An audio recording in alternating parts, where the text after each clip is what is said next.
Aizawa Podfics. Today we're going to be reading Sitting Here With You by BattyBatzgirl. This fic is going to be read by Izuku Midoriya again. Who is stalking me? Seriously, where is Yamada-sensei getting all of these? Anyways, I actually had to redo recording after I got more than halfway through because I just found out that the new update on iPhones has a screen distance thing, so it kept popping up when I put my phone too close to my face, and I just couldn't read. So I had to figure out how to turn that off, and also I kept stuttering. So sorry about that. Here we go. This fic is a one-shot. It is roughly 4,000 words, and here's a summary. During prospective student visit day at UA, Midoriya runs into one of his old middle school teachers and panics. Dadzawa is there to pick up the pieces. If Shota had a coin for every time someone came to him and said, "There's something wrong with Midoriya," he would be a dragon sitting on top of a literal pile of gold. Over his years of being a teacher, there have always been one or two kids who needed a little extra attention, but Midoriya is on a whole other level. Shota doesn't view it as a burden. He never views any problems his students have as burdens. But God, how one kid could have more baggage than an airplane attendant is kind of absurd. The worst part about all of it was that Midoriya was smart. He was open with his peers, but held some underlying level of distrust for the adults around him. He was over-emotional, yet closed off when it really mattered. It was a pattern that Shota was painfully familiar with both as an underground hero and a teacher. Abused kids were like Rubik's Cubes, and Midoriya was no exception. Every time Shota got close to solving a line of the puzzle, the kid ripped off the stickers and replaced them with new patterns, hid the part that was hurting so expertly that it was difficult to tell anything was wrong at all. On a good day, it drove Shota up a fucking wall. Sometimes he could watch the wall being behind Midoriya's eyes go up in real time. The ever-cheerful light of the kid's aura would flicker, and it made Shota want to grab his shoulders and force him to tell me, "What's wrong? How do I help you?" He always reminded himself to be patient. His kids would come to him if and when they needed him. If he pressed too hard on an emotional scar, it would only reopen the bleeding wound and make everything worse. But sometimes, reopening scars just had to happen. Honestly, Shota shouldn't be surprised that it happens today. Touring day has always been his least favorite day of the year. It's the one time hopeful middle schoolers get to visit UA's campus to get a feel for what their lives might be like if they get in. It's a big event that makes the school's board and PR team go bananas every year. The entire campus is crawling with loud, barely behaved preteens with raw and underdeveloped quirks firing off every which way, followed by their stressed teachers. It was barely past 10 a.m., and Shota is already exhausted, and when Hitoshi finds him, tugs on his sleeve and goes, "I think there's something wrong with Midoriya."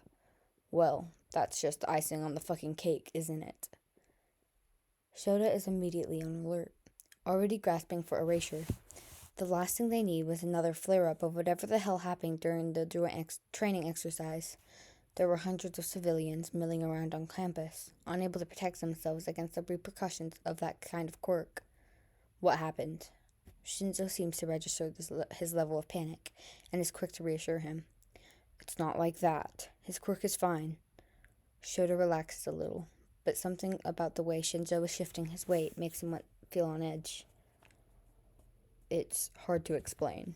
He was helping me set up the dessert table in the cafeteria, but when Togeda came in with one of the middle school tours, he went really pale. I thought he was sick, so I tried to ask him what was wrong, but he ran off. Shota's brows furrow. Ran off. Ran off.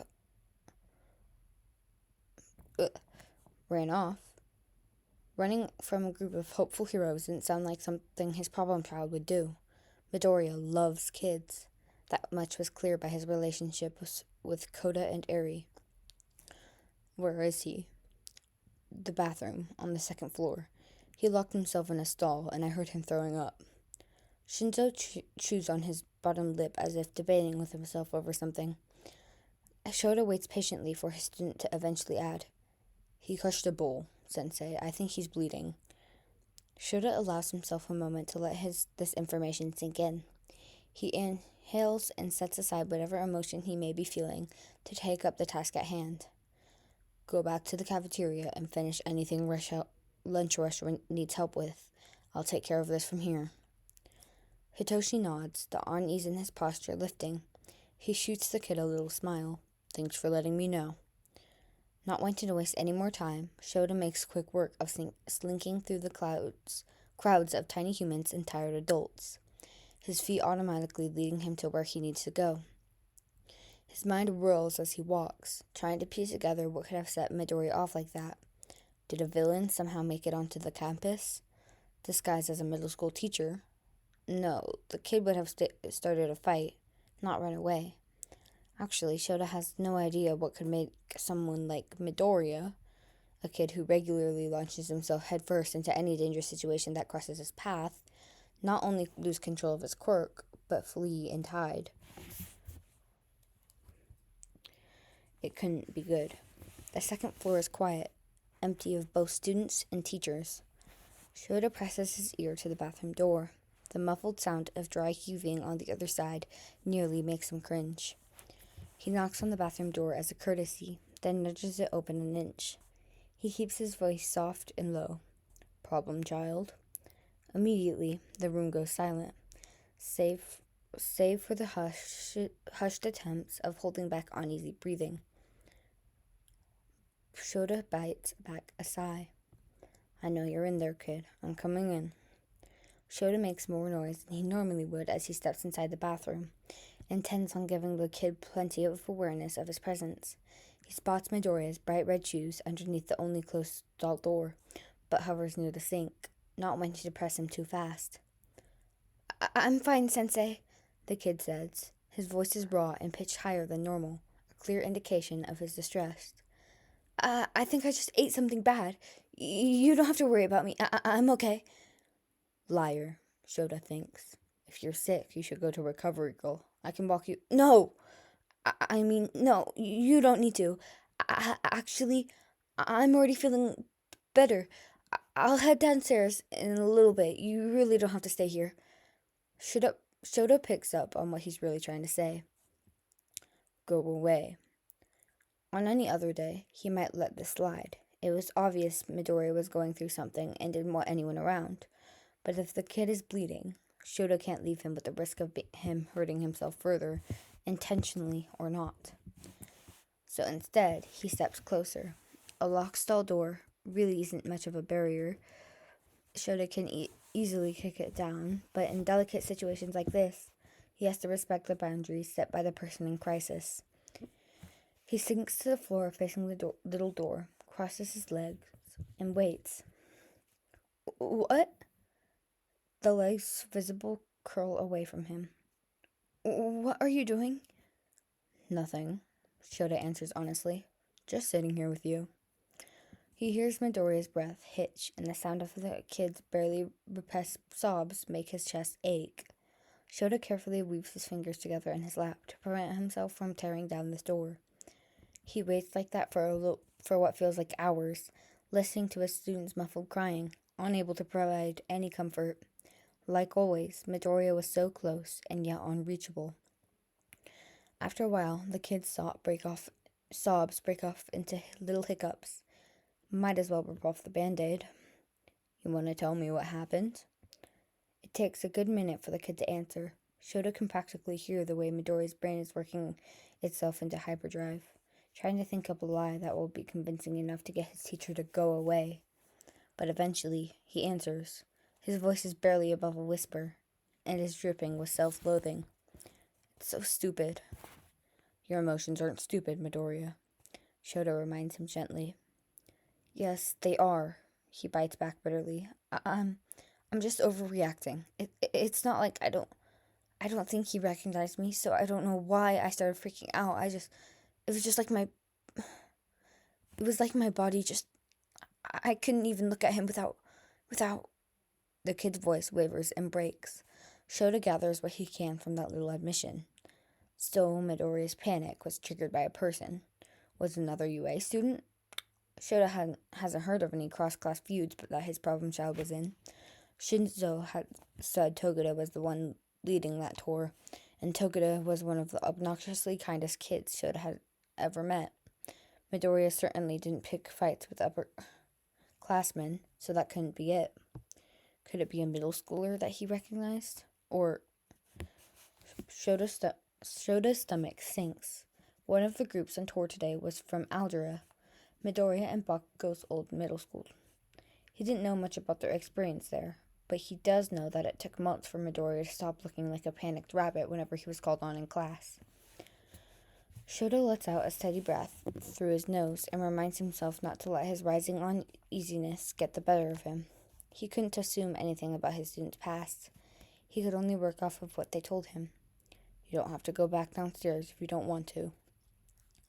But I was supposed to be helping Shinso. Midoriya's voice is small and frustrated. I just left him. Shinso can handle putting out a few cupcakes. We certainly have enough hands to make sure the rest of the day goes smoothly. No one will think down on you for heading back to the dorms a little early. But if you're bleeding, you need to get that taken care of. It's not that bad.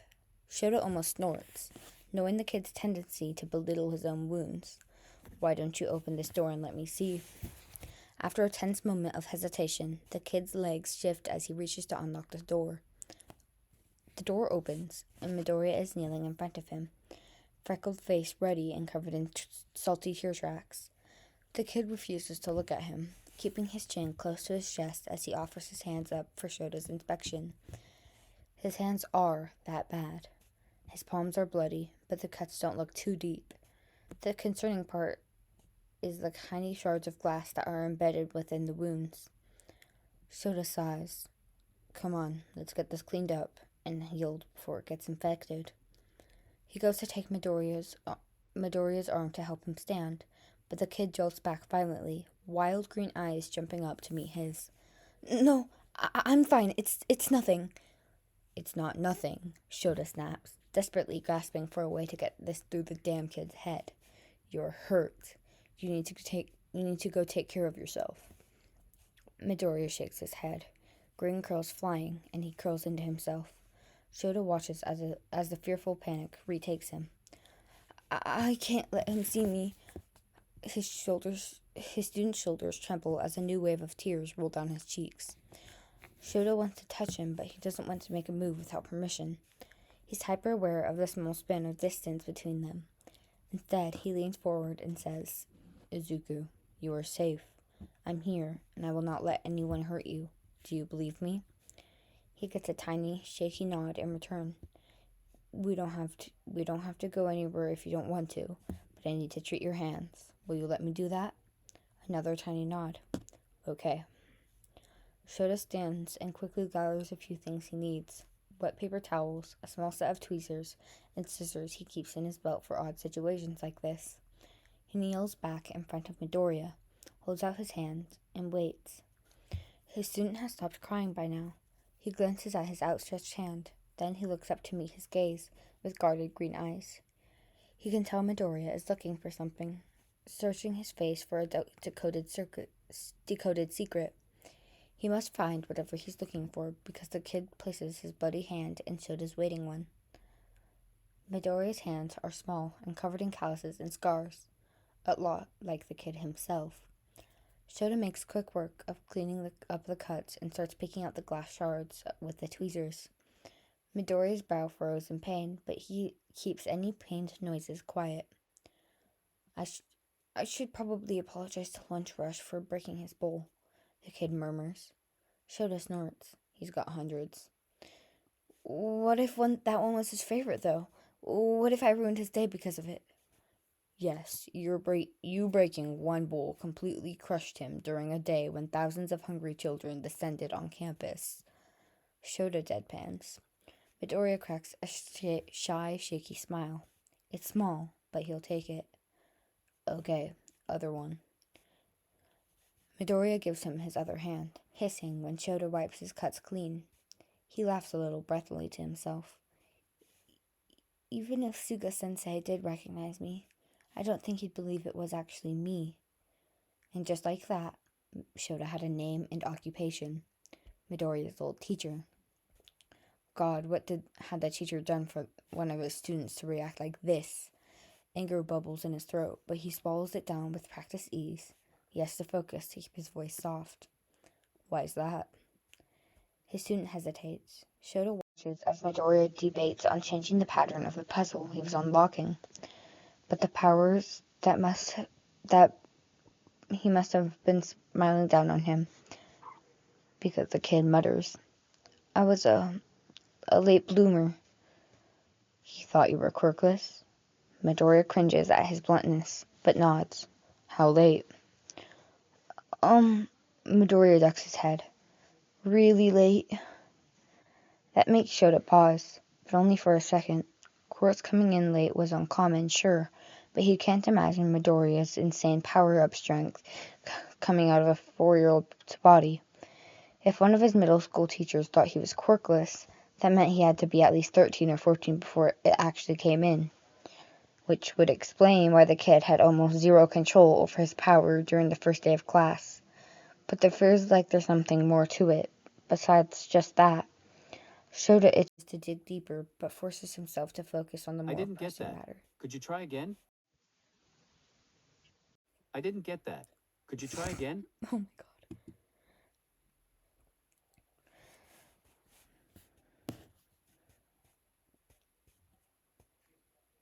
So I'm guessing you didn't have fun in that class. Midoriya giggles, dry and pained. You could say that. Wait. He blinks in confusion as Shota releases his hand and grabs a little pair of scissors. What are you... What? Sensei, wait! Oh my gosh, don't. Shota ignores him, cutting a bit of his capture weapon into little strips. Relax, kid. I tear up 3 of these a week. It's no bandage, but it'll stop the bleeding in the meantime. He retakes one of Midoriya's hands, wrapping it up in fabric. The kid frowns, looking uneasy at the kindness. You didn't have to do that. I did, Shota tells him, because you're my student and you're hurt. Also, I don't want your blood all over the tile. He ties the binding, then reaches for the kid's other hand. Midoriya stays quiet as he ties up the second makeshift bandage. Once his hand is released, he flexes it once and wiggles his fingers. Shota doesn't allow himself to guess what the kid is thinking, instead focusing on cleaning up the paper towels and glass. He's tying up the trash bag when the kid speaks again. I got the highest grade in my second midterm. He thought I was cheating, so he pulled me into his office and yelled at me for 20 minutes straight. I thought it was just a misunderstanding, so I tried to tell him that, but he didn't believe me. Midoriya's voice is quiet and hollow. He looks painfully small, curled up on the floor. His knees hug tight to his chest. Slowly, Shota kneels back down in front of him, silently urging him to go on. I tried harder in the next interim. I thought if I could show him I was really engaging with the course material, he wouldn't assume, but he still thought my grade was too high. It made me feel like I was going insane. Midoriya breaths were coming out in a little. Midoriya's breaths were coming in a little quicker now. I tried aiming for a lower average grade, but he thought I was stupid and made me do a bunch of extra assignments. And even when I actually did the work, right, he thought I'd stolen the answers from somewhere. I got so tired of it, I just lied and said I was cheating because I thought that was what he wanted to hear, and he'd finally let it go, but then... Tears were rolling down Midoriya's face as quickly as they formed. The kid clenches his eyes shut and hides his face in his knees. It was like the floodgates had opened up because now he was talking a mile a minute. He threatened to expel me, and I knew if he did, then it would ruin my chances of getting into any high school. not just UA, and I didn't know what to do, so I pretended it was fine to Mom because I didn't want her to worry, and the bruises weren't that hard to hide, but I still felt really guilty about lying to her, and I stayed after school for weeks. Hang on, Shota interrupts him, mentally backtracking through Midoriya's rant. One word in particular stood out like a beacon, making every alarm bell in Shota's head ring on high alert. Your teacher hit you. Izuku freezes. He whips his head up, eyes blown wide as if he realized it too late what he'd admitted. His mouth worked silently for a moment before he whispered, It wasn't. Shota growls. You better not be about to say that bad. Midoriya flinches, a full body reaction, and it reminds Shota that he wasn't just dealing with a panicked student. He was dealing with a traumatized child. Getting visibly angry right now would only make things worse. He pinches the bridge of his nose and tries to think past the roaring pulse in his ears. What your teacher did is not only unjust, but illegal. Midoriya, did you tell anyone? Midoriya laughs, hysterical and bitter. What did it matter? No one believed me. And there was so much wrong with what Midoriya is saying. But despite that, everything about him is starting to make a little more sense. The flinching, the low self-esteem, the inability to care for himself when he was hurt. Hell, Shota wondered if the kid's mid-level grade average was faked. Was he secretly worried that Shota himself was like this Suga guy? That he'd accuse Midoriya of cheating if he got too high of a grade and threatened to expel him? Was he holding himself back from excelling in his hero courses at UA because he was afraid of what would happen if he did? How much thought had this kid put into making himself look like exactly what Shota wanted to see? Instilling this kind of fear into a child went beyond the prejudice of being quirkist. Manipulating a brilliant student like Midoriya into doubting his own intelligence and then gaslighting him into thinking the emotional and physical abuse he was facing didn't matter went beyond cruel. It was downright evil. It had taken months to get his problem child to come out of his shell in the classroom, and now he knows why. The weight of this discovery goes way over what Shota was ready to deal with today. Oh, kid, he says, feeling absolutely gutted. I'm so sorry. No teacher, no adult should have ever done that to you. Midoriya's lower lip wobbles, and that's the only warning he gets before the kid launches himself at Shota. Years of hero experience had given him the reflexes to catch him, but it knocks them both back. He wraps his arms around Midoriya's trembling shoulders, tucks the kid's head under his chin, and holds him as full body sobs rack his small frame. Bandaged hands pull out the front of his clothing, clinging tight as though Shota would vanish if he let go. He has no idea how long they stayed like that, cramped on the sticky bathroom floor. Shota's legs started to fall asleep, but he didn't dare move. He can handle a little discomfort for the sake of his kid. Eventually, Midoriya's shaking sobs broke off into infrequent hiccups. The front of Shota's shirt and parts of his hair were damp with tears and God knows what else. He didn't want to think about it. His head whips around when the bathroom door creaks open, wide enough for Yagi to pop his head inside. Startled, Shota makes a quick gesture with his hand, the universal signal for scatter. Yagi, also surprised and clearly not realizing what he just walked into, falters for just a second too long. Midoriya lifts his face from Shota's chest and jolts upright. All Might! The kid is off him in seconds, rubbing at his eyes and frantically trying to clear the tears and snot from his face. Yagi mouths a sheepish sorry to Shota. Shota rolls his eyes. Leave it to All Might to make an entrance. I've been looking for you, young Midoriya, Yagi says. I ran into young Shinso and he told me you were feeling sick. His brows furrow as his gaze drifts from both of them on the floor, to the half-torn capture weapon to Midoriya's bandaged hands. I just broke a bowl and freaked out a little. Midoriya shrugs, now looking much calmer than he had a moment before. His hands are still shaking, residual jitters after such a taxing emotional outburst. He offers them both a little smile.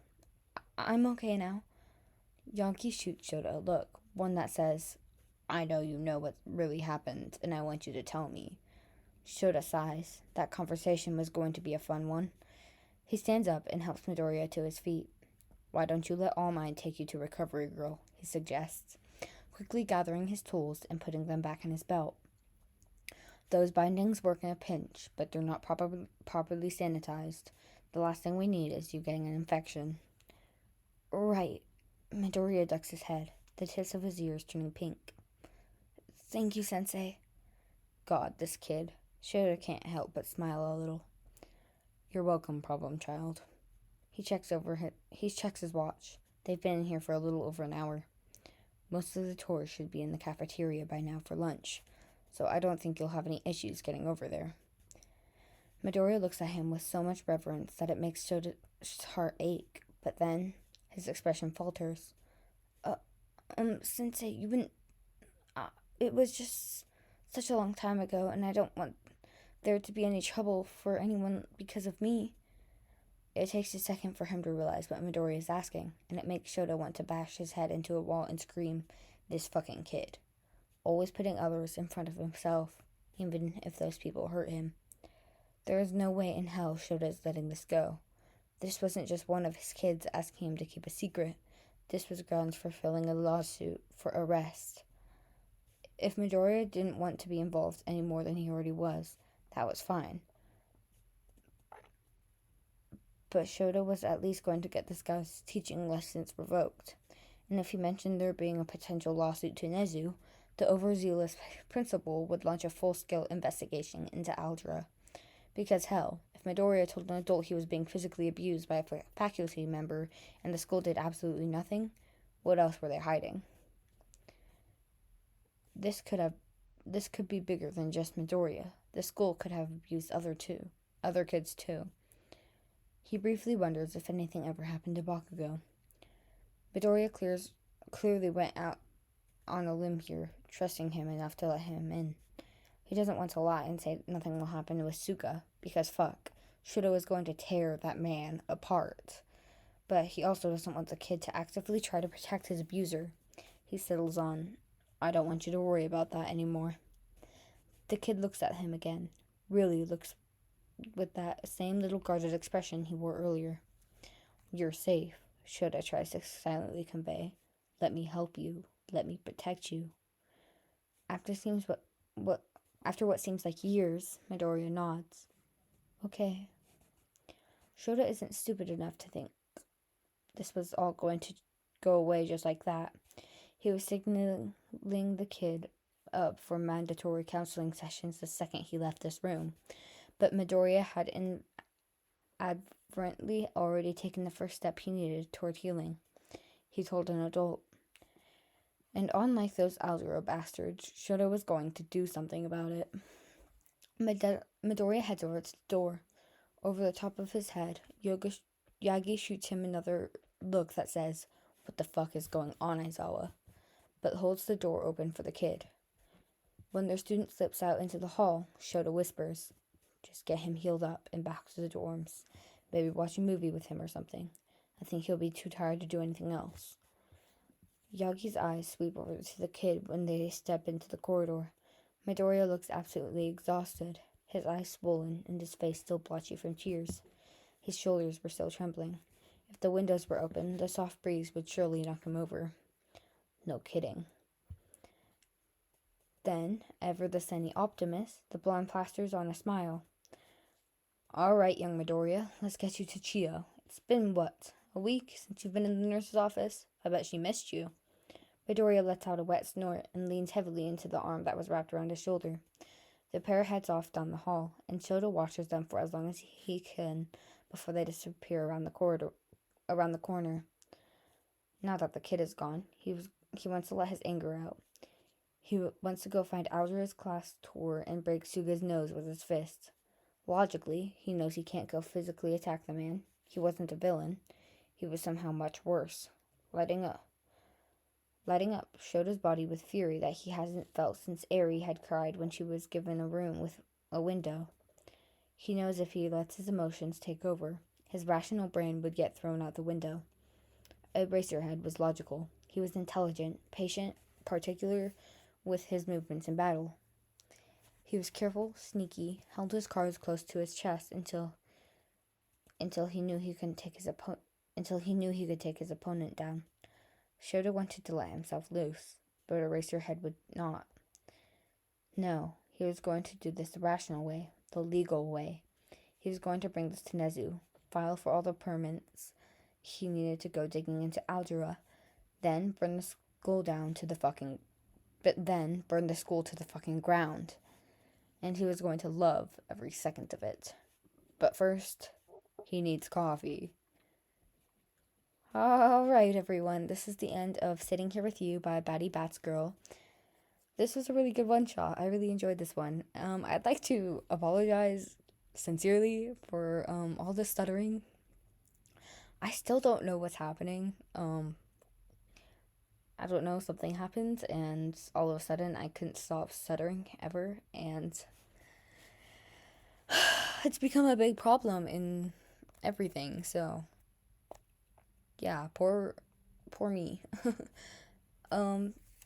Anyways, have an awesome day, and make sure to drink your water.